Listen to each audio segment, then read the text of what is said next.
Assalamualaikum warahmatullahi wabarakatuh. Kenalkan, nama saya Muhammad Imron Daturan Nanaga, NIM 1672024. Di sini saya akan menjelaskan bagaimana menjadi trainer 2021.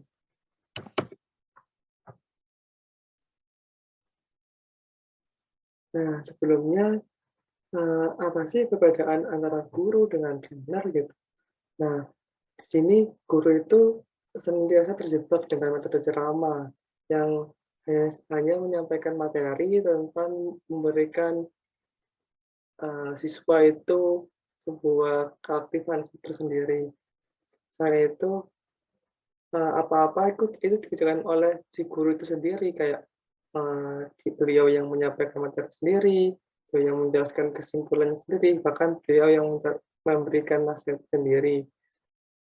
Selain itu, alur pengajarannya itu tidak terencana, senantiasa langsung, secara spontan gitu. Dan waktu yang digunakan itu hanya untuk menggugurkan kewajiban seorang guru itu, yaitu mengajarkan materi kepada siswanya. Dan yang terakhir, guru itu pembahasannya mengikuti situasi.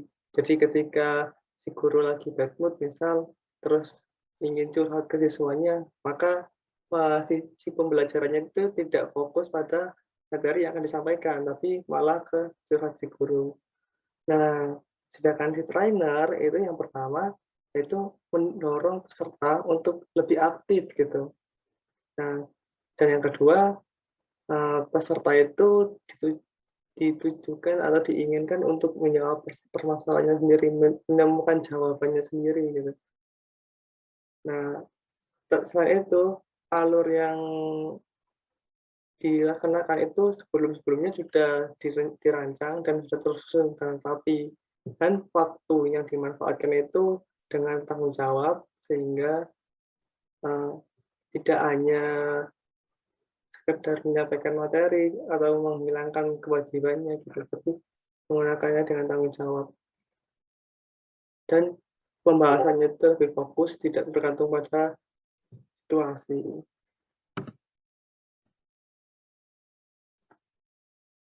Nah, untuk menjadi trainer yang baik itu ada 4 trik menjadi trainer 2021. Nah, yang pertama, ciptakan suasana yang nyaman. Nah, suasana yang nyaman ini bisa dibentuk dengan yang pertama, family of change. Nah, di sini kita saling bertukar pendapat, saling bertukar keadaan gitu, menanyakan situasi keadaan. Terus ada renungan pagi, di mana kita bisa menanyakan apa yang kalian syukuri, apa yang kita syukuri di pagi ini gitu. Selain itu ada doa bersama dan ada hero of the day, di mana kita bisa memberikan suatu hadiah kepada seseorang yang kita rasa, dia cukup aktif atau cukup menjadikan pahlawan gitu di hari itu. Nah, dengan langkah-langkah ini tuh bisa menciptakan suasana yang nyaman. Nah, trik yang kedua yaitu menerapkan active learning. Nah, active learning ini ada metode yang namanya ARKA. Yang pertama, aktivitas. Nah, aktivitas ini bisa dilakukan dengan yang pertama seperti cerita atau games. Nah, setelah cerita atau games tadi, dilanjut dengan refleksi, nah, di mana kita menanyakan bagaimana, misal dalam games itu dia bisa menang atau bahkan dia bisa kalah gitu, atau menanyakan, tentang si cerita tadi itu, apa yang, peran apa yang akan dipilih gitu, atau mana yang bagus, mana yang buruk gitu. Nah, selanjutnya lanjutkan ke konsep. Nah, di sini dihubungkan antara hasil dari refleksi tadi dengan, materi yang akan kita sampaikan. Nah, dan yang terakhir itu aplikasi atau penerapannya, penerapan dari materi yang tersampaikan tadi. Nah, untuk trik yang ketiga yaitu mengelola dinamika kelompok. Nah, di sini kita harus pandai gitu dalam menentukan kapan harus, berkelompok, kapan harus individu gitu. Soalnya tidak semua materi atau tidak semua metode itu harus dilakukan dengan kelompok atau harus dilakukan individu sendiri-sendiri gitu. Nah, dan yang terakhir itu, sebagai trainer itu harus mempunyai pertanyaan gitu, karena pertanyaan adalah senjatanya trainer gitu. Nah, seperti yang tadi gitu, ciri-ciri trainer yang baik gitu. Nah, seorang trainer itu kan bukan seorang penceramah yang hanya menyampaikan materi, tapi kayak menarik menarik orang lain untuk mencari jawabannya sendiri gitu. Jadi kita menariknya itu dengan pertanyaan.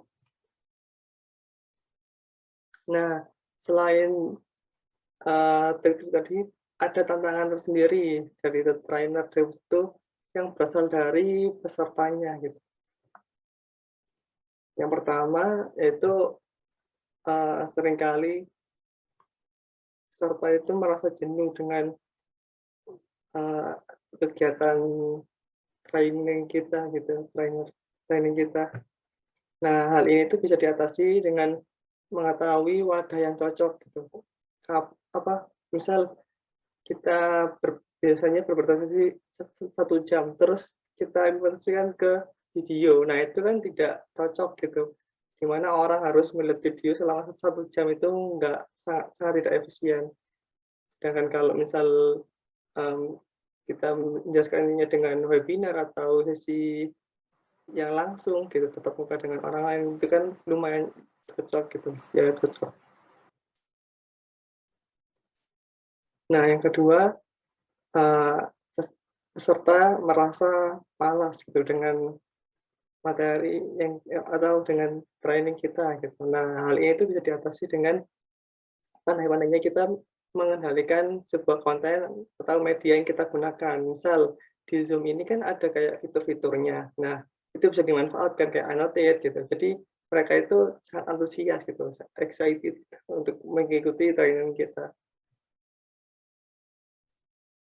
Dan yang terakhir itu seringkali peserta setelah mengikuti training kita itu nggak dapat apa-apa gitu, karena yang disampaikan biasanya cuman materi, tapi nggak ada yang berkesan gitu. Nah, hal ini tuh bisa diatasi dengan mengadakan sebuah game gitu, mengadakan sebuah game dengan 5 elemen R, 5R gitu, elemen 5R. Yang pertama itu ada rule, peraturan, terus role itu peran, peran setiap peserta, terus result atau hasil bisa berupa, prize atau hadiah gitu. Terus yang terakhir yaitu resource atau sumber daya.